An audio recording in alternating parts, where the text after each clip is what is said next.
고린도후서 5장 6절 7절입니다. 자, 이는 물과 피로 임하신 이시니 곧 예수 그리스도시라. 물로만 아니요 물과 피로 임하셨고 증언하는 이는 성령이시니 성령은 진리니라. 증언하는 이가 셋이니. 아멘.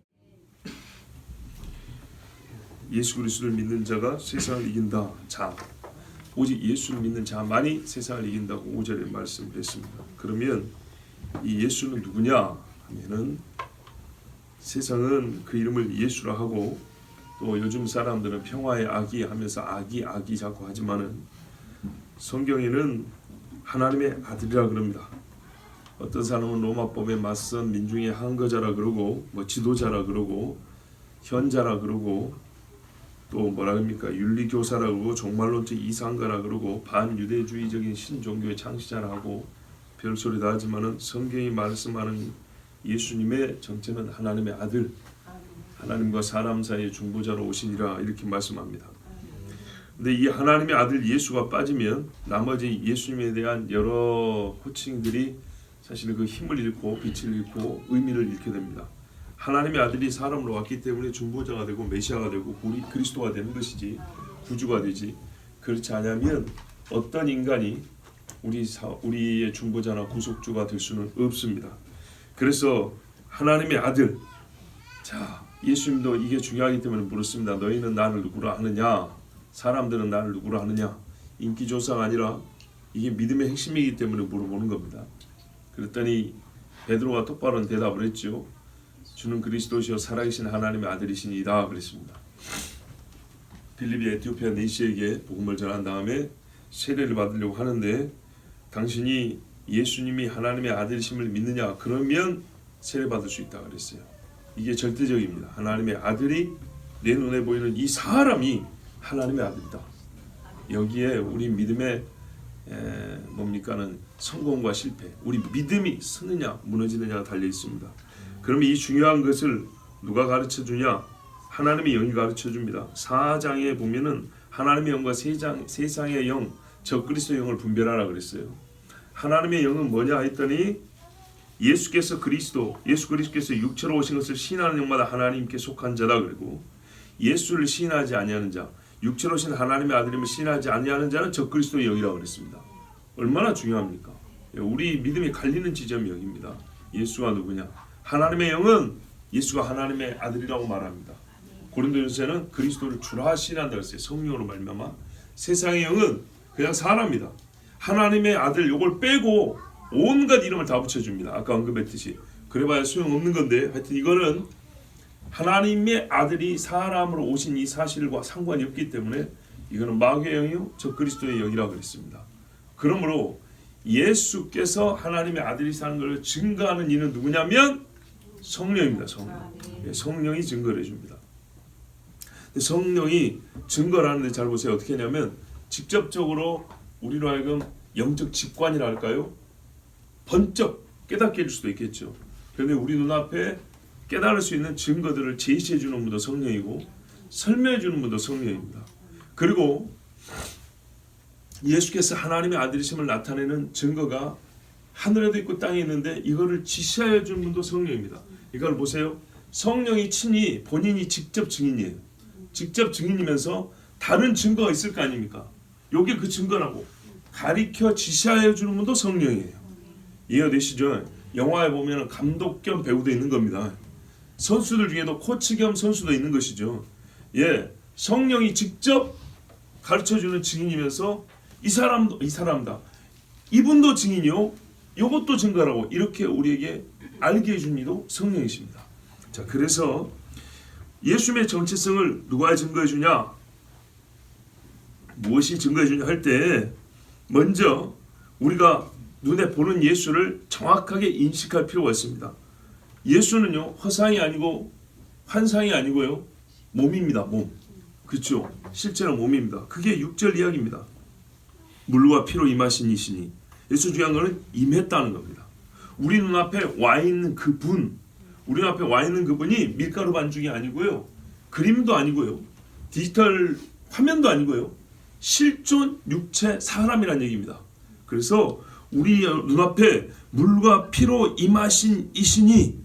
자, 5절에 예수께서 하나님의 아들이심을 믿는 자가 아니면 세상을 이긴 자가 누구냐 그랬어요. 하나님의 아들, 그러니까 신성, 영, 아니 물과 피로 임한이라고요. 누구? 나사렛 예수. 나사렛 예수 찔러보니까 물이 나오고 피가 나온단 말이에요. 사람이다 그 말입니다. 6절의 말씀 핵심은 사람이라는 겁니다. 물과 피로 임하시니. 물론 물은 세례받음을 말하고 피는 십자가를 말하지만 여기서 또 물은요 십자가에서 흘러나온 물을 말하기도 합니다. 그러니까 물은 그 의미가 조금 다양합니다. 특별히 6절에서 물은 실제로 예수님의 육체성을 가리키는 거기 때문에 세례받은 물이 아니고 임하신이라고 했잖아요. 물과 피로 왔다고 얘기를 했죠. 우리 눈앞에 보인 저 예수가 저 그림입니까? 아니라니까. 찔러봐 물이 나온다고, 피가 나온다고. 육을 가리키는 말이에요. 육을 가리키는 말.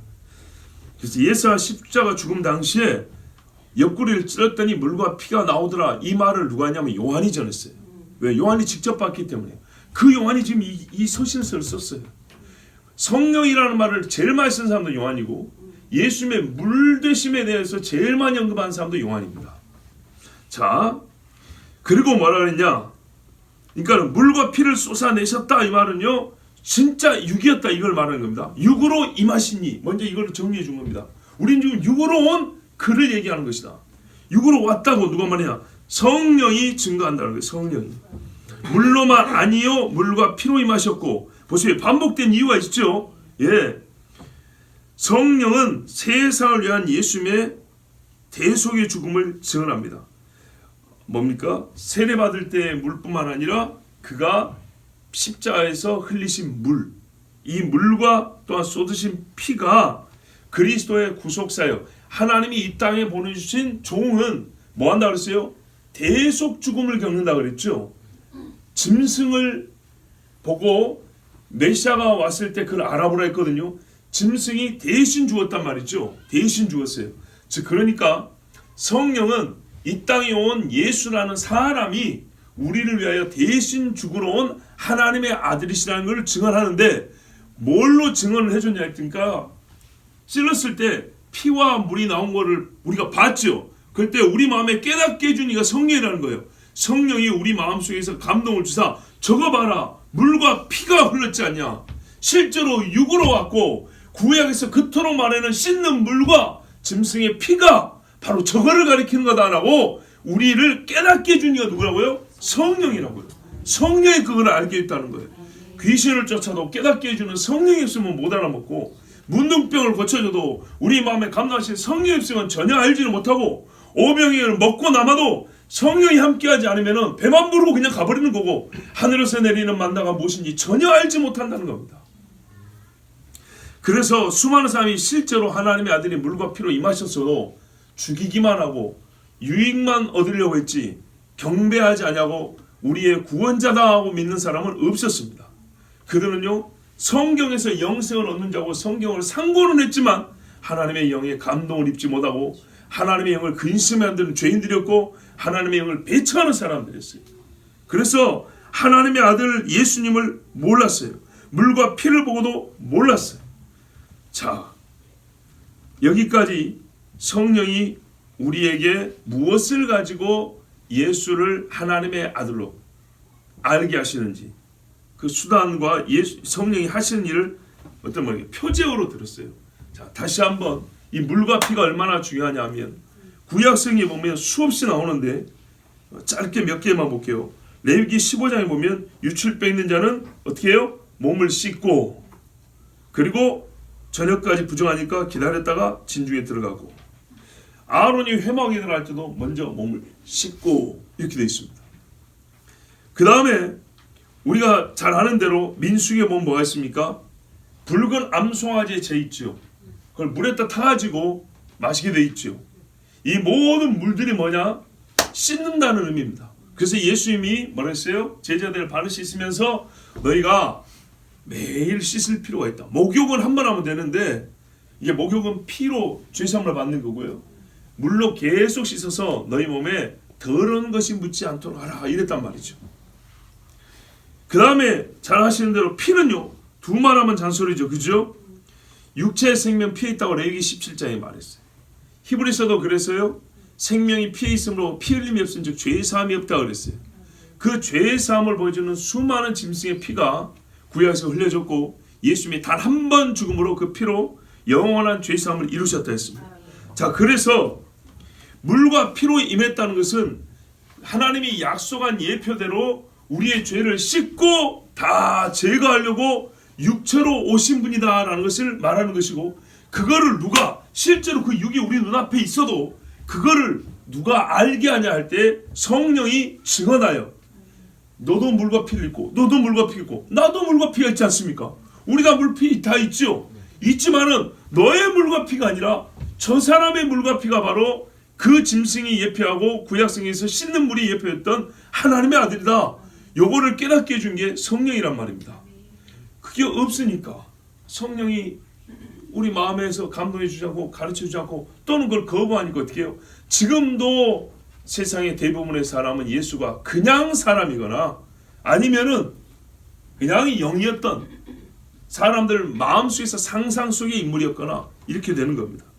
자, 한마디로 예수님이 어떻게 했어요? 완전한 사람을 왔어요.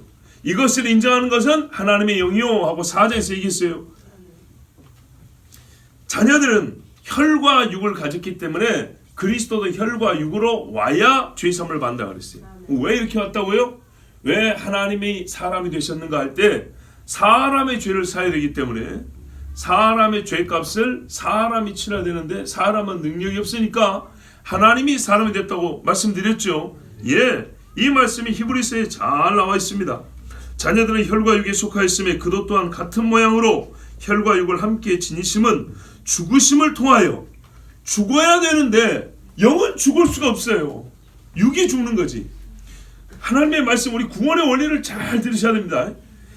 죽음을 통하여, 그러면 죽음을 통한 다음에 죄만 사하냐? 아니죠. 우리가 죄 지으면 죽음에 사로잡혀 있죠. 역설적으로 예수가 죽어서 우리를 죄 씻을 뿐만 아니라 죄가 있으면 사망의 권세가 그거를 빌미로 역사하는데 죄가 없으면 사망의 역사할 빌미가 없단 말이죠. 동력이 끊겨버리는 거예요.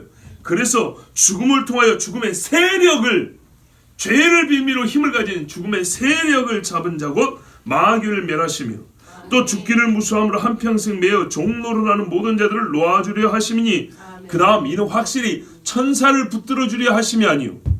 천사를 붙들어 주려면 영이 죽어야죠. 걔들은 영물이거든요. 근데 천사를 위해서는 대속주가 없어요. 원리적으로 영은 죽을 수가 없기 때문에 대신 죽을 수가 없어요. 타락한 천사는 구원이 없습니다. 그런데 어떤 정신나간 사람들은 천사, 타락한 천사, 마귀도 구원을 받는다고 하니 이게 예수를 믿는 사람인지 사탄교를 믿는 사람인지 알 수가 없어요. 성경에 뭐라 했어요? 이는 확실히 천사들을 붙들어 주려 하심이 아니요 오직 아브라함의 자손을 붙들어 주려 하심이라. 그러므로 그가 보세요. 범사의 형제들과 같이 되심이 마땅하도다. 자기를 낳쳐 형제로 만들려고 왔다는 겁니다. 이는 하나님의 일에 자비하고 신실한 대제사장이 되어 그래서 이 땅에서 그 일을 완수해서 받은 직분이 뭐냐 했더니 대제사장 직분이라는 거예요. 중보자의 직분. 백성의 죄를 속량하려 하심이라. 성경에 속량, 대속, 구속 이런 표현들이 많이 있는데 요즘 현대 번역에서는 대속이라는 말을 너무 싫어하는 사람이 많기 때문에 대신 죽어서 죄를 사하여 주다, 죄값을 치르다는 말을 싫어해서 말하는 그냥 희생 이렇게 바꿔버렸어요. 그러면 어떻게 됩니까? 한 글자 붙이기 너무 좋아요. 희생양. 희생양이라는 말은 정체로 굉장히 다양하게 쓰이죠. 예수님을 그렇게 해석하는 겁니다. 대속 죽음이 아니라 대속이라는 말을 싫어해서 희생, 헌신 이렇게 바꿔버리니까 예수님의 죽음이 완전 격이 떨어져 버려요. 격이 떨어진 말에는 앞뒤에 꾸미는 말을 붙이기에 따라서 여기저기 써먹고 휘두를 수가 있어요. 폭력적 아버지에 의해서 희생당한 아들 이런 식의 말이 나오는 거예요. 그래서 대속입니다. 아버지와 아들의 문제가 아니고 내 죄를 위해 죽으러 오신 하나님의 아들이란 말이에요. 그가 시험을 받아 고난을 당하셨은즉 시험 받는 자들을 능히 도우실 수 있느니라. 이 히브리서 말씀입니다. 물과 피로 임하셨다. 성육신 자체가 예수님이 하나님의 아들심을 증거합니다. 어떤 영적 존재도 물과 피로 임한 적이 없습니다. 그래서 거꾸로 말하면 하나님의 아들이 될 수가 없습니다. 아시겠죠? 보십시오. 하나님의 아들 영이 물과 피로 임했단 말이죠. 그런데 다른 어떤 영도 물과 피로 임한 영이 없어요. 대속주가 없어요. 영이 물과 피로 임하는 일이 있어야 대속주가 될 건데 어떤 영도 그건 할 수가 없어요. 하나님의 영만 하는 거예요. 하나님만. 자, 그래서 히브리서 1장 5절에 보면 영 중의 영이라고 하는 천사와 비교하여 말씀합니다. 하나님께서 어느 때 천사 중 누구에게 너는 내 아들이라 오늘 내가 너를 낳았다 하셨느냐? 그런 적이 없어요. 천사는 이런 말을 들은 적이 없어요. 또다시 나는 그에게 아버지가 되고 그는 내 아들이 되리라 하셨느냐? 없어요. 마귀도 아니고 천사, 미가엘이 됐든 가브리엘이 됐든 간에 하나님이 그 깨끗하고 큰 권능을 가진 천사에게도 너는 내 아들이라고 불렀다거나 뭐라고요? 또 내가 너를 낳았다 하거나 내가 너에게 아버지고 너는 내 아들이다 이런 말을 한 적이 없다는 겁니다. 자, 욥기에 보면 이런 말이 있어요. 하나님의 아들들이 모여서 이런 표현이 있죠. 하나님의 피조물들을 일컫는 포괄적인 말이에요. 거기 천사들을 말하는 겁니다. 아담은 뭐래? 누가 보면 아담은 Son of God 이렇게 돼 있어요. 하나님의 아들이 이렇게 돼 있어요. 하나님이 직접 만들었다는 얘기를 하는 겁니다. 그래서 성경에 보면 아들이 하나님의 직접 피조물에게 붙이는 이름이긴 해요. 그런데 고요하게 내가 너를 낳은 아들, 피조물이 아니라 본질상 나와 같은 아들 이렇게 부른 자는 예수밖에 없다 이 말입니다. 근데 그분이 육이 됐다는 얘기예요. 이렇게 예수님이 다른 모든 것과 구별되는 영이라는 걸 말한 다음에 히브리서 1장에 말한 다음에 2장에 가서 그가 육이 되었고 왔다. 이런 기가 막힌 일이 어떻게 일어날 수 있냐라는 걸 아까 설명한 겁니다. 자, 어떤 다른 것도 하나님의 신적 본질과 비교가 안 되고 같다고 말할 수가 없습니다. 그 신적 본질 그 자체인 하나님이 중보자적 지위를 가지고 육체로 이 땅에 오셨습니다. 그를 예수와 여호와께서 구원하신다 라고 이름을 불렀습니다. 그리고 하나님이 우리와 함께 하신다는 뜻으로 그의 이름을 또한 임마누엘이라 이렇게 불렀습니다. 다른 이름을 준 적이 없습니다. 그래서 사도행전을 보면 뭐라 해요? 천하 인간 위에 구원받을 만한 다른 이름을 우리에게 주신 일이 없다. 오직 예수 이름만이. 왜? 하나님의 아들이니까요. 그분 외에는 구원자가 없습니다. 자, 그리고 뭐라 그랬어요? 히브리서에 보니까 너는 내 아들이라 오늘 내가 너를 낳았다 그랬어요. 이 말씀이 구약에 기록된 말씀인데 시편 2편 7절을 보면 메시아 시편이라고 그럽니다. 그 아들에게 입맞추라 그래야지만 너희가 하나님의 진노하심에 빠지리라 이런 말씀이 있는데 뭐랄까? 내가 여호와의 명령을 전하노라. 여호와께서 내게 이르시되 너는 내 아들이라 오늘 내가 너를 낳았도다. 이게 시편의 말씀이에요. 여기서 오늘이라는 말은 무시간을 말한 것도 아니고 영원을 말한 것도 아니고 특정된 날을 얘기하는 거예요. 특정된 날. 딱 이때를 가리키려고 말한 거예요. 지금 이 땅에 하나님의 아들이 육체로 온 그때를 말하는 거예요. 히브리서 4장에 보면요. 다윗이 한 말이 인용이 되어 있어요. 뭐라고 했냐면 오랜 후에 다윗의 글에 다시 어느 날을 정하여 오늘날이라고 미리 이같이 일렀으되 뭐라고 되냐면 다윗이 자기 때가 하나님의 나라가 사실 이 땅에 가장 그래도 근접하게 임한 때잖아요. 그런데 뭐라 그러냐면 하나님이 여호수아를 통하여 가나안 땅을 정복했을 때 이제 우리가 안식을 얻었다 했단 말이죠. 그런데 그때 안식이라고 한 적이 없다. 그리고 다음에 어떤 날이 올 것인데 그 날이 너희에게 안식의 날이 될 것이라고 말했다는 거예요. 이 이야기를 다윗이 얘기했어요. 그래서 히브리서가 다시 인용을 하는 겁니다. 다윗이 무엇을 알았기에 이런 소리를 했겠느냐. 어느 날을 하나님이 정하시고 미리 보고 우리에게 일러주셨고 나 다윗도 깨달았는데 나중에 있을 그 날이 있는데 그 날에 우리는 어떻게 된다고요? 참 안식을 얻을 것이라 그랬어요. 그리고 그날이 뭐냐면 하나님이 메시아를 보낼 때 오늘이라 불리는 그날에 이렇게 나온 거예요. 그러니까 예수께서 온 그날, 그날이 시편에 말하는 오늘이다 이 말입니다. 그리고 오늘 내가 너를 낳았다. 사람이 낳고 하지 천사가 낳고는 없습니다. 그렇죠? 하나님이 마리아를 통하여 낳게 하셨어요. 히브리서 1장 아까 읽었죠. 누가 보면 말했어요. 나실 바 거룩한 이는 하나님의 아들이라 일컬으시리라. 정확하지요. 이 소식을 전한 이가 누구죠? 천사. 보세요. 성령이 내게 임하시고 지극히 높으신 이의 능력이 너를 덮으시리니 이러므로 나실 바 거룩한 이는 하나님의 아들이라. 성령이 너를 덮으니까 잉태가 되고, 그래서 태어난 아들이 하나님의 아들이라 했어요. 성령이 아니고는 잉태도 안 되고 오시지도 못하죠. 처음부터 증거가 안 돼요. 성령이 내게 임한다는 것 자체가 곧 하나님의 아들이 오겠다는 이 증거가 되는 거죠. 그리고 이 소식을 누가 말했어요? 천사가. 근데 천사가 어떻게 하나님의 아들 되겠어요? 그렇죠? 지금 알려준 이가 천사인데 천사 자기가 어떻게 하나님의 아들이 되겠냐고요. 절대 불가능하죠. 누가복음 2장 11절에 오늘 다윗의 동네에 너희를 위하여 구주가 나셨으니 곧 그리스도 주시니라. 그리스도 주 나시니 하나님의 아들.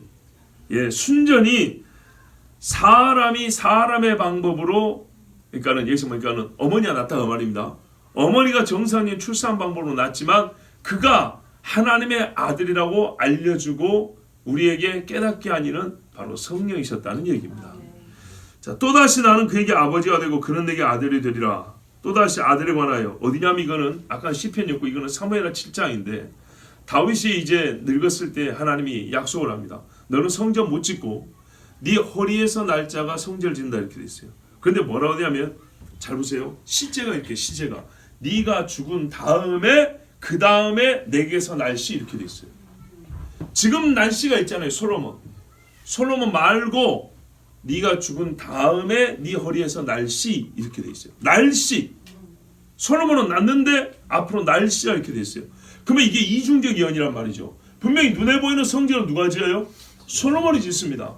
그리고 뭐냐면 솔로몬 그에게 나는 그에게 아버지가 되고 그는 내 아들이다 이렇게 말했다고요. 이거는 각변한 은혜를 말하지만 본질상 아버지 아들 관계는 아니죠.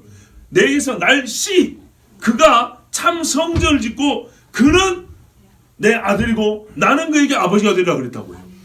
내가 성전을 헐라 내가 3일 만에 다시 지으려고 했죠. 예수께서는 자기 육체된, 보세요, 이게 중요한 거예요. 자기 성전된 자기 육체를 가리켜 말함이라 그랬어요. 하나님의 아들이 육으로 오지 아니하시면 성전이 안 지어지는 거예요. 이 땅의 성전인 것은 육으로 오신 하나님이 좌정하시는 자리란 말이죠. 그러니까요, 얼마나 말씀이 정확합니까? 이거를 바울이 깨달았어요.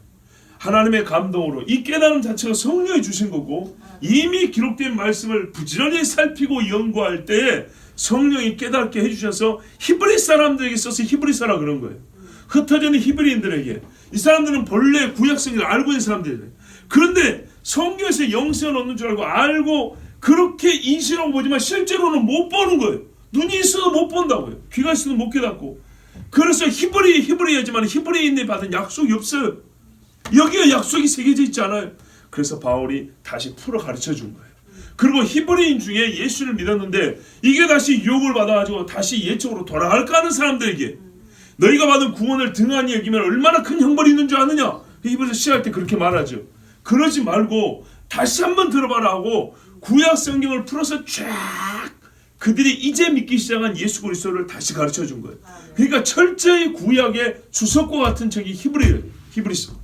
자, 다윗이 죽고 난 후에 태어난 그가 하나님의 아들로 성전을 짓는다 그랬고 그는 내 아들이라 그랬어요. 자, 보십시오. 요한복음에 보면 예수님이 뭐라 그래요? 10장 30절에 나와 아버지는 하나다. 17장 5절에 아버지여 창세전에 아버지께서 나와 함께 가졌던 영화로서. 요한복음 17장 24절에 아버지여 내게 주신 자도 나 있는 곳에 나와 함께 있게 하옵소서. 아버지여 아버지여 아버지여. 유대인들을 들 때 이것같이 듣기 싫은 소리가 없는 거예요. 말이 안 되는 거죠. 어떻게 네가 엄마가 마리아고 아버지가 요셉이고 네 형제들은 우리가 같이 살고 네 여동생들은 다 시집왔고 우리 며느리들인데 네가 어떻게 하나님의 아들이란 얘기냐. 말이 안 된다는 거예요.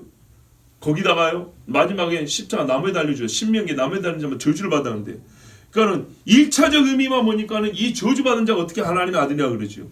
그런데 그 속에 뭐랬어요? 짐승이 나의 저주를 대신 지고 죽어서 내가 살았던 거 아닙니까? 그러니까 성경을 모르니까는 눈에 보이는 대로만 받아들인 겁니다. 갈라디아 4장 6절에 너희가 아들인 거로 하나님이 그 아들의 영을 우리 마음 가운데 보내사 아바 아버지라 부르게 하셨느냐. 보세요. 예수께 하나님의 아들인 걸 부정하는 사람이 그럼 우리는 어떻게 하나님의 아들이라고 불러요? 우리가 하나님의 자녀들이라면서요. 그죠?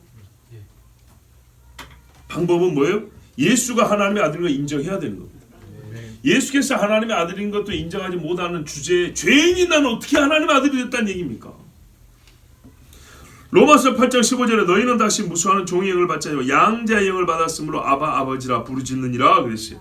이렇게 된 것은 예수님이 하나님의 아들로서 우리를 대속하여 죽으심으로 우리가 그의 아까 히브리서 말했죠. 형제를 위하여 그가 현재의 혈과 육을 가짐이 마땅하다고 그랬죠. 형제를 위하여 죽는다.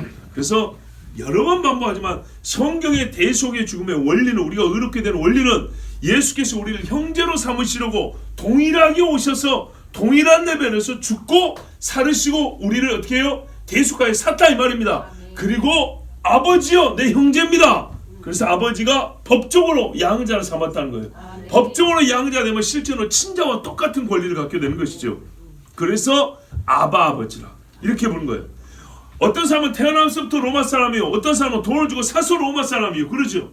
예수님은 본래 하나님의 아들이요, 우리는 어떻게 해요? 사서 하나님의 아들이요. 말하자면 그러나 하나님의 아들인 겁니다. 그러니까 이 본래적인 하나님의 아들을 부정하는 사람은 절대로 하나님의 아들이 될 수가 없는 거예요. 요한복음 19장 34절 그중 한 군병이 창으로 옆구리를 찌르니고 피와 물이 나오더라. 예, 하나님의 아들이 이렇게 피와 물로 나왔고 이거를 증언하신 이는 성령인데 왜 우리는 성령의 말씀을 확신할 수 있냐? 진리의 영이다 그랬어요. 진리의 영이다. 아까도 말씀드렸지만은 이 영을 받지 못하나니 왜? 말씀해요. 세상은 능히 그를 받지 못하나니 이는 그를 보지도 못하고 알지도 못함이라. 요한복음에 예수님이 이렇게 말했어요. 세상이 성령이 와서 나에 대해서 말할 텐데 그들은 성령을 거부하고 받지 아니하고 알려고도 하지 아니하고 이래서 그들은 나를 모른다 이렇게 말했습니다. 요한복음에 또 보면 뭐라고 했어요? 세례 요한이 처음에 예수님을 만났을 때 보기 전이라고 해야 되나요? 나도 그를 본 적이 없다. 그런데 성령이 내게 가르쳐 주기를. 그죠? 뭐라고요? 성령이 내려서 누구에게든지 머무는 것을 보면 그가 성령을 베푸는 자인 줄 알라 하셨기에 내가 보고 너희에게 그가 하나님의 아들이심을 증언하노라. 세례 요한도요. 성령의 감동을 따라 보세요. 성령의 감동을 받고 성령이 내리는 그가 하나님의 아들이심을. 그러니까 성령이 어떻게 보면 다중 역할을 하고 계시죠. 예. 계시도 하고 직접 증언도 하시고. 마태복음 12장 28절에 그러나 내가 하나님의 성령을 힘입어 귀신을 쫓아내는 것이면 하나님의 나라가 이미 너에게 임하였느니라. 이거 중요합니다. 하나님의 나라는 여기 있다 저기 있다 아니고 너희 안에 있느냐 하니까는 내가 신이요 내가 하나님이요 내가 생각이 나름대로 천국은 펼쳐지는 거야.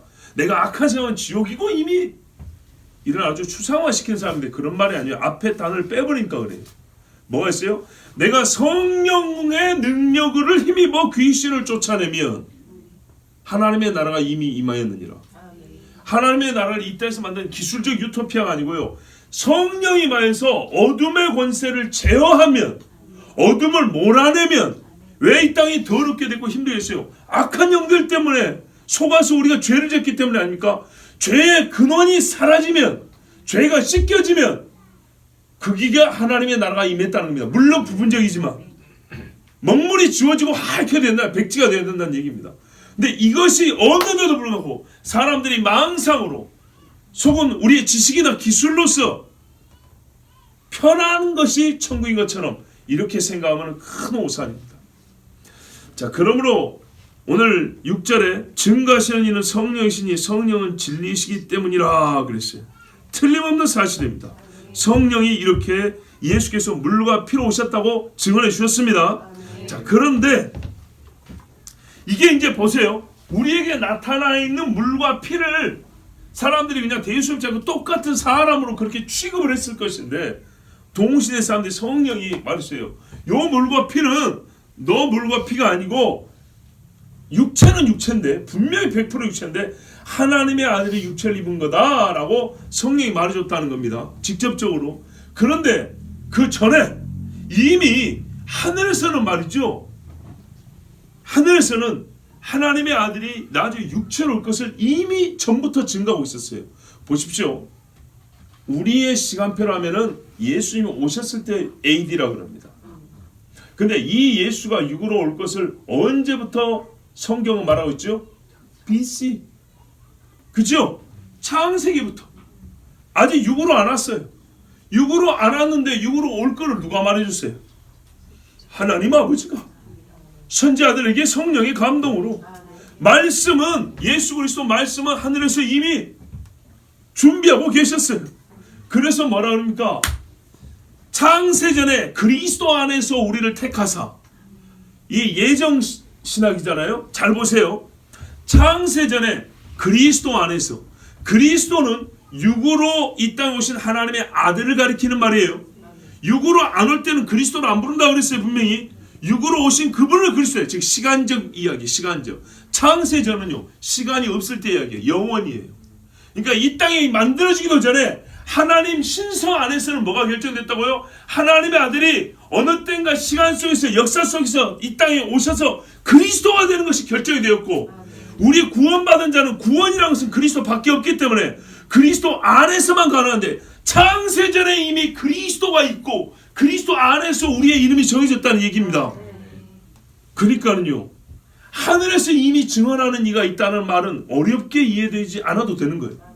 창세전에 삼위일체 하나님 안에서는 이미 그리스도가 정해졌다니까요. 그 그리스도 안에서 창세전에 구원받을 자가 이름이 새겨졌다 이 말입니다. 그리스도 안에서, 창세전에 그리스도 안에서 우리를 택하사 영원에서 시간적 존재인 그리스도가 우리를 구원하기로 작정을 하셨다. 엄청난 이야기죠. 자, 그러니까 7절에 보면 뭐라 합니까? 증언하는 이가 셋이니, 끝이 아니고요, 하늘에 셋이 있으시니. 이 말씀이 창세전에 그리스도 안에서 우리를 택하사, 이 말씀 우리가 믿는다면 전혀 어려운 것이 아닙니다. 이미 성경에도 예수님이 이 땅에 오기 전에 구약 성경에 보면 예수님이, 즉 예수가 아니죠, 하나님의 아들이 이 땅에 육체로 올 것을 수없이 예언했단 말이죠. 그때는 아직 육으로 나타난 적이 없기 때문에 땅에서 본 적이 없어요. 순전히 하늘에 있는 일을 우리에게 알려줬을 뿐이에요. 이미 하늘에서 증거하고 계시죠. 증거하고 계세요. 자, 아버지가 하늘에서 예수님이 아들이심을 증거했어요. 이거 뭐 구약 성경에도 넉넉하지만 신약에만 봐도 나오잖아요. 뭐라 했어요? 세례 받을 때 이는 내 사랑하는 아들이요 내 기뻐하는 자니, 변화산에도 이는 내 사랑하는 아들이요 나의 기뻐하는 자니 너희는 저의 말을 들으라 그랬단 말이에요. 예수님도 계속 말했어요. 나와 아버지는 하나다. 근데 언제부터 하나래요? 영원부터 하나였어요. 하나라는 말은 동등이란 말이죠. 동등. 자, 말씀 그 자체, 예수님이 뭐라 했습니까? 아니, 예수님은 요한인 말씀이라고 그랬어요. 태초에 말씀이 계시냐, 이 말씀이 하나님과 함께 계셨으니 이 말씀은 곧 하나님이시니라. 말씀이 육신이 되어 우리 가운데 가시니 아버지의 독생자의 영광이요, 독생자의 은혜와 진리가 충만하더라. 그죠? 요한 1세가 한번 뭐라 그래? 가까우니까 한번 찾아볼까요? 요한 1서 1장 같이 읽습니다. 시작. 태초부터 있는 생명의 말씀에 관하여는 우리가 들은 바요, 눈으로 본 바요, 자세히 보고 우리의 손으로 만진 바라. 아멘. 2절에 제가 읽어볼게요. 이 생명이 나타나신 바 된지라. 있었던 거예요. 원래 우리가 들었던 거예요. 근데 이제 나타났대요. 이 영원한 생명을 우리가 보았고 증언하여 너희에게 전하노니 이는 아버지와 함께 계시다가 우리에게 나타내신 바 된 이시니라. 아멘. 요한 복음하고 요한 서신하고 완전히 일치합니다. 이 말씀이 어떻게 했다고요? 우리에게 오셨어요. 이 말씀은 히브리서에 말하는 뭐예요? 세계가 하나님의 말씀으로 지어진 줄 아는가. 자문에 보면 뭐라고 했어요? 내가 그 곁에 있어 창조하되어 날마다 기뻐하였고. 말씀이 창조자로 이렇게 말하고 있어요. 그리고 실제로 하나님은 어때요? 말씀으로 창세기 보면 세상을 창조하셨죠. 이 말씀이 누구냐? 신성의 제2위격 곧 하나님의 아들입니다. 골로새 1장 14절에 그 아들 안에서 우리가 구속고 죄사함을 얻었도다. 그 아들. 성경에 단어 하나를 아무렇게 쓰지 않아요. 정말 하나님이 정확하게 그 자리에 꼭 필요한 말씀이었어요. 그 아들 안에서 우리가 구속고 죄사함을 얻었도다. 그는 보이지 아니하시는 하나님의 형상이요. 이제 보이지 아니하는데 형상이니까 보이게 됐죠. 모든 창조물보다 먼저 나시니. 모든 창조물 먼저 있을 게 뭐예요? 영원에 있었다는 얘기입니다. 영원. 시간 밖에 있었어요. 시간 이전에 만물이 그에게 창조되되 이랬어요. 먼저 계신 분으로서 하나님의 아들인데 그가 만물을 창조했다 이렇게 말했어요. 만물을 붙드시고. 자, 그리고 뭐라 그랬냐? 하늘과 땅에서 보이는 것들과 보이지 않는 것들과 혹은 보좌들이나 주관들이나 정사들이나 권세들이나 만물이 다 그로 말미암고. 그러니까 어떻게 해요? 아들은 이 피조물 중에 들지 않음이 분명하도다. 그를 위하여 창조되었고 또한 그가 만물보다 먼저 계시고 만물이 그 안에 함께 섰느니라. 아멘. 요게 말씀이 하늘에 있을 때 하신 일이에요. 자, 하늘에 계신 아버지가 이 땅에 올 아들을 옛날 처음부터 증언하셨고 말씀 자신이 어떻게 해요? 하늘에 있을 때부터 내가 누구라고 증언을 했으니 하신 일이 뭐였어요? 창조를 하셨잖아요. 내가 하나님 자신이라는 거예요. 하나님의 아들이요 하나님 자신이라는 거예요. 자, 이게 왜 지금 7절을 설교하냐? 여러분 7절에는 증언하는 이가 셋이 이렇게 돼 있지만 본래 원문은 뭐라고요? 예, 증언하는 이가 하늘에 셋이 계시니 아버지와 말씀과 성령이라. 그리고 이 셋은 하나이니라 이렇게 돼 있어요. 자, 지금 말씀이 있어요. 그 다음에 성령은 언제냐? 여러분 창세기 1장 2절에 보면 땅이 혼돈하고 공허함에 흑암이 깊으니까 하나님의 신은 수면에 운행하시니라 그랬죠. 창조할 때 성령이 뭐였을까요? 아까 분명히 아버지가 주권을 행사하시고 말씀이 역사했다 그랬죠. 말씀이 똑같이 창조했다 그랬죠. 그럼 성령은 뭐였죠? 그냥 날아다니기만 했나요? 참고로 22년 2월 7일 날 설교했어요. 성령은 존재감만 드러내시는가? 요게 창세기 1장 2절 설교였어요. 왜냐하면 성령은 22년 2월 27일 날 성령은 그냥 허버링한 것처럼, 그러니까 물리 이렇게 날아다니는 것처럼 하나님의 수면에 운행하시니라 그냥 이렇게 한가로이 날아다니는 것처럼 그렇게 생각하는데 전혀 그게 아니라 그랬어요. 자, 성부, 성자, 성령이 동일하게 똑같이 창조하셨어요. 그러니까 이 본문은 삼위일체 신앙을 정립해주는 말씀이기도 하고, 그러니까 하나님의 존재 방식, 그 존재 자체를 가르쳐주는 말씀이기도 하고, 하나님의 아들이 누구였다는 거요? 하나님이었다는 거. 그리고 그가 자기를 증언하였고 이미 증언하였고 이 땅에 오셨다는 것을 가르쳐주는 말씀입니다. 누가복음 1장 35절에 아까 말씀했죠. 천사 대답하여 이르되 성령이 내게 임하시면 거룩한 일을 할 텐데 하나님의 아들이라고 했어요. 자, 육체로 오시기 전에 성령이 이미 그 아들의 신성을 가르쳤어요. 기적을 행하기 전에 그 아들의 잉태에 성령이 역사를 했어요. 보세요. 육체가 되기 전에 성령이 먼저 역사를 했어요. 성령이 증언하시나니. 언제요? 여기서 하늘이라는 것은 육으로 이 땅에 임재하기 전에, 육으로 우리 눈앞에 나타나기 전에, 다음에 들을 8절 이야기는 뭐예요? 이제 육으로 이 땅에 온 그분 이야기예요.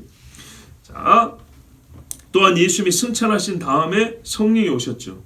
하늘에 오르신 예수님을 증거하기 위해서 성령이 오순절에 강림하셔서 하늘에 올라간 그가 그대로 다시 오시리라. 진짜 언제 우리한테 육체가 없어요. 하늘에 계세요. 그죠? 하늘에 있는 그분이 다시 오신다는, 하늘에 있는 분을 또한 증언하신 이가 성령이란 말이에요. 성령. 네. 이 셋이 하나가 되어서 예수님이 하나님의 아들이심을 증언합니다. 우리 말씀에는 지난주에 나누는 유인물 혹시 갖고 계시면 보이지만은 뭐라고 되냐면 이 셋은 하나니라. 이 셋은 하나니라 이렇게 됐어요. 요게 정말 중요한데요. 다음 주에 들을 말씀에 빠진 것이 뭐냐면 우리가 끄트머리 있다죠. 8절 보시면 이렇게 돼 있어요. 5장 8절을 보면 이 셋은 합하여 하나이니라 이렇게 돼 있죠. 이 셋은 합하여 하나이니라고. 원래 7절에는 뭐냐면요. 아버지와 말씀과 성령이니라. 이 셋은 하나이니라 이렇게 돼 있어요. 이 셋은 하나이니라. 이게 뭐냐면 영어로는 these three are one 이렇게 돼 있어요. 이 셋이 하나라고. 삼위일체. 그런데 다음에 들을 8절에 성령과 물과 피라. 사실 이 성령의 얘기는 영이에요. 영. 영과 물과 피라는 어떻게 했냐면요. 이 셋은 하나다. 이 three, 세 개가 one, 하나다. 이렇게 되어 있는 게 아니고요. 뭐라고 되냐면요. These three, 이 셋이 agree, 동의, 일치한다. In one, 하나로 일치한다. 이렇게 말했어요. 말이 달라요. 아시겠죠? 7절에서는 삼위일체를 말하고 있고 8절에서는 이게 지금 육체로 오신 거잖아요. 육체 자체는 삼일체 아니죠. 육의 구성은 세 가지 증거가 어떻게 해요? 하나로서 일치한다는 얘기하는 것이지, 여러분 일치와 하나는 다르죠. 예, 본질이 하나라는 얘기 아니고 이 세 가지가 일치하여 예수께서 하나님의 하심을 증거한다, 이런 말이 되는 거예요. 다른 이야기입니다. 자, 이 셋은 하나니라. 7절에 여러분 마태복음 뭐라 했어요? 28장 19절에 아버지와 아들과 성령의 이름으로 세례를 주고, 동일한 하나님이죠. 예, 여호와와 예수와 성령에도 되는 겁니다. 잘 보세요. 표현을 왜 이렇게 했을까요? 여호와와 예수와 성령으로 세례를 베풀어야 되는데 아버지와 아들과 성령으로 이랬단 말이죠. 이제 이게 좀 뭔가 좀 달리 들리시죠? 예, 아버지는 여호와요, 아들은 예수입니다. 그런데요, 여호와와 예수의 관계를 말해준 거예요. 아버지와 아들이라는 거예요. 성령과 아버지와 아들과 성령 일치하여 하나니라, 이렇게 말했어요. 그런데 하나인데 어떻게 해요? 아들은 우리가 본 예수를 말이죠. 그러면은 일반적으로 사람 생각할 때 하나님이 영이고 성령도 영이고 아들만 육이고 이렇게 한 게 아니고요. 이 아들이 동일 본질 신이었다는 얘기입니다. 신성의 본질인데 우리를 구원해서 이 땅에 이 하나님이 보낸 아들이고 성령이 증언하는 아들이고, 자기 스스로도 옛적부터 이 땅에 오기 전부터 선제라 그래요. 그리스도의 선제, 이 땅에 오기 전에 먼저 계셨다는 거예요. 먼저 계실 때부터 자기 스스로가 말씀으로써 내가 간다, 내가 너희를 구원할 거다, 이렇게 말해 오신 분이라고요. 삼일체 하나님. 이렇게 하늘에 계실 때, 즉 이 땅에 육체로 오기 전부터 증거하셨어요. 그리고 이 셋은 한 하나님으로 하나니라, 이렇게 말씀했습니다. 그러니까 삼일체 하나님을 믿는 자는 예수께서 하나님의 아들이심을 믿어야 되고, 예수님이 하나님의 아들로 이 땅에 오신 것을 믿는 자는 삼일체 하나님을 믿어야 되는 것이고, 이 중에 한 가지로 믿지 않으면 뭐라고요? 적그리스도의 영이니라 입니다. 특히 신천지가 이걸 안 믿습니다. 그러니까 신천지하고 신학적 싸울 때는 반드시 삼위일체로 싸우라고 했어요. 그 어머니 하나님의 하는 애들도 있죠. 어디서부터 틀어지냐? 여러분, 신학의 기본은 신론에서 틀어지는 거예요. 신론. 하나님이 누구냐에서 틀어집니다. 그 최종 단위는 어디로 가냐? 구원론이 달랍니다. 그럴 수밖에 없죠. 다른 하나님이니까 다른 구원이 나오죠. 그렇죠. 근데 구원의 최종은 소위 신학적으로 종말이죠. 종말론이 다를 수밖에 없는 거예요. 구원자가 다르니까 종말이 다를 수밖에 없는 거죠. 그래서 하나님을 아는 지식이 너무너무 중요한 거예요. 예. 여러분은 예수님을 누구라고 부르십니까? 하나님의 아들로 믿고 부르십니까? 잘하셨습니다. 이것이 바로 우리가 세례받을 수 있는 이유가 되고요, 우리가 구원받는 이유가 됩니다. 이유라고 하면 좀 격이 떨어진 거예요. 하나님이 우리에게 구원을 주시기 위하여 우리에게 믿으라고 하신 믿음의 핵심은, 내가 내 안에서 의를 발견할 수 있다면 이것으로 의를 발견할 수 있다는데, 그것은 예수께서 하나님의 아들이심을 믿는 것입니다. 하나님의 아들, 이 땅에 났다는 거죠. 이 땅에 오신 하나님의 아들, 즉 예수는 나의 구속주요, 나의 대속자라고 믿는 사람이 의롭다함을 받고 구원을 받습니다. 그래서 예수님에 대한 바른 이해는 우리가 해야 하는 모든 일보다 중요하고요, 앞서야 합니다. 특별히 복음을 증거할 때 예수님이 누구냐를 꼭 말해야 됩니다. 교회 나오면 좋은 일을 말해도 괜찮아요. 그걸 뭐 말하지 않을 이유는 없습니다. 그런데요, 복음은 예수입니다. 복음은 예수. 예수가 누구신지, 그가 우리를 위하여 무슨 일을 하셨는지에 대하여 꼭 말씀을 해 주십시오. 그리고 그것을 듣고 받아들일 것이냐 말 것이냐가 그 안에서 결정이 될 것입니다. 그분은 이제 들은 그분의 책임입니다. 그러나 전하는 우리의 책임은 뭐냐면 예수님이 누구냐입니다. 예수님이 물으셨죠. 3년 내내 가르치며 데리고 다니면서 하늘의 기적을 보여준 다음에 물으신 게 뭡니까? 어떤 면에서 시험이죠. 너희는 나를 누구라 하느냐 했어요. 너희는 나를 누구라 하느냐. 근데 베드로가 말은 똑바로 했지만은 아직 불완전하여 하나님의 아들이 해야 될 일에 대해서 잘 알지 못했죠. 그러니까 여러분, 예수님에 대해서도 우리가요, 배우고 또 배워야 돼요. 배움으로, 이거는 시험, 그냥 필기 시험 보려는 게 아니고요, 우리의 믿음을 더 온전하게 하기 위함입니다. 믿음이 부족한 데가 있으면 그 부분은 마귀가 들어온단 말입니다. 그렇죠? 그 부분으로 다요. 안타깝게도 바울이 디모데에게 쓴 편지가 있잖아요. 여성들이 너무 기분 나쁘게 듣지 마세요. 항상 배우나 진리의 지식이 이르지 못하는 아내자들 있기로 이렇게 말했어요. 항상 배우지만 진리에까지 이르지 못하면 소용이 없는 것이죠. 그러니까는 진문을 똑똑거리면서 미혹하는 자들이 다닌답니다. 어찌 그리 같은지.